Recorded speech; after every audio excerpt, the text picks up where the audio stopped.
Espiritu ng sa pagbantay, sa safety, sa pag-provide sa mga needs, mga special needs, sa ng pagpa-reflect na lang kung ano ang mga natunan, kaya dapat natunan sa among pumapang.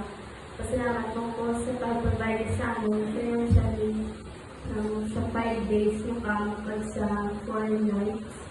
Ang nang wala din ang pabayang Ginoo nagsobra para ng financial na bullying ang man sa mga tao na upod ko ng bisita nagdala ng bullying luto ang man sa mga upod nakon sa account na nagbulig mamala na dapat mga kung ano pa ng hilang na may bullying kag ang namin sa mga ng kanta ang among team is Paradise ng pattern for the world to see.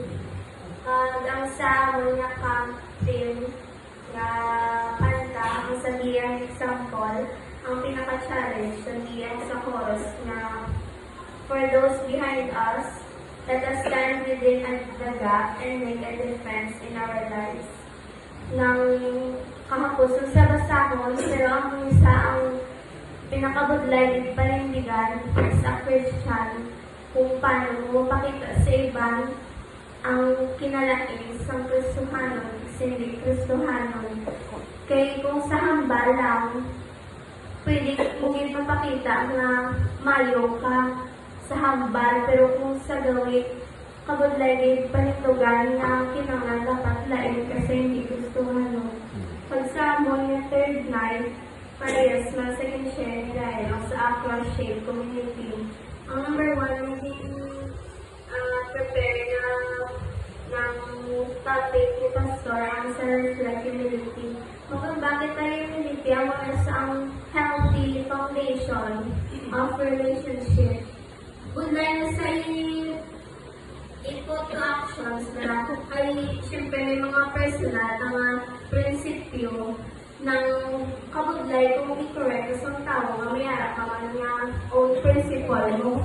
Kaya mamba kung ikaw daligang mo ka man na nang hindi man siling na tali dapat ng iba yung tao nakita mo nila kabaltaan ng ibalik mo sa ila. Dapat tali ng maging thankful ka kaya mo nakita yung mga kapulangan o kabaltaan. That means na concern sila sa imo, sa growth mo man dapat as a Christian. Ganun na to, gisugod ang pride, kag ang pagiging hindi bala humble na ginatawag. Kag dapat, kung gusto tayo i-implement, gusto tayo ipakita ng humble kita, hindi dapat i-justify kapag i-hambal sa ibang tao ay humble kuya. Kaya pagkamuna na, it means hindi kayo humble, kaya hindi na pa sa Ginoo sa aton. Kaya dapat, ang iba niya tao makita, hindi kaya pag-bugal ang self ta, ngay amo ulit. So second naman is respond with grace, hindi lang ang humility or ang humbleness, ang budlay. Ang budlay man ang is respond with grace. Give me a lot times niya kung ginakulat sa inyong utod. Hindi pa may prinsipyo man na maaton. Kabudlay mag-reply sa iya, tanong mo pala, kinisara yung nag-president sa emotions mo nang hindi ta makahambal, hindi ta makapakita sa pinakanamin na word na mag-reply kung kisa ng natalang makasala agad. Pag ang ginapag-painsility sa aton, now responding with grace means giving more people to grow, time to grow. Pag sa number 3, rallies in unity. Kung may mga, kung hindi mo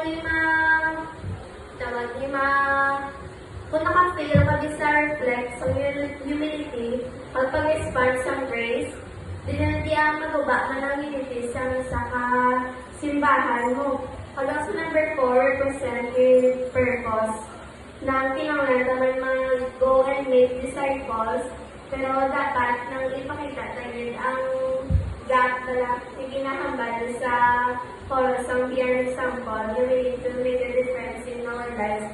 At sa bugay lang sa Ginoo, kung paano tayo ipakita sa tao kung paano din ang Kristohanon, kung ano ang tao ng may Ginoo.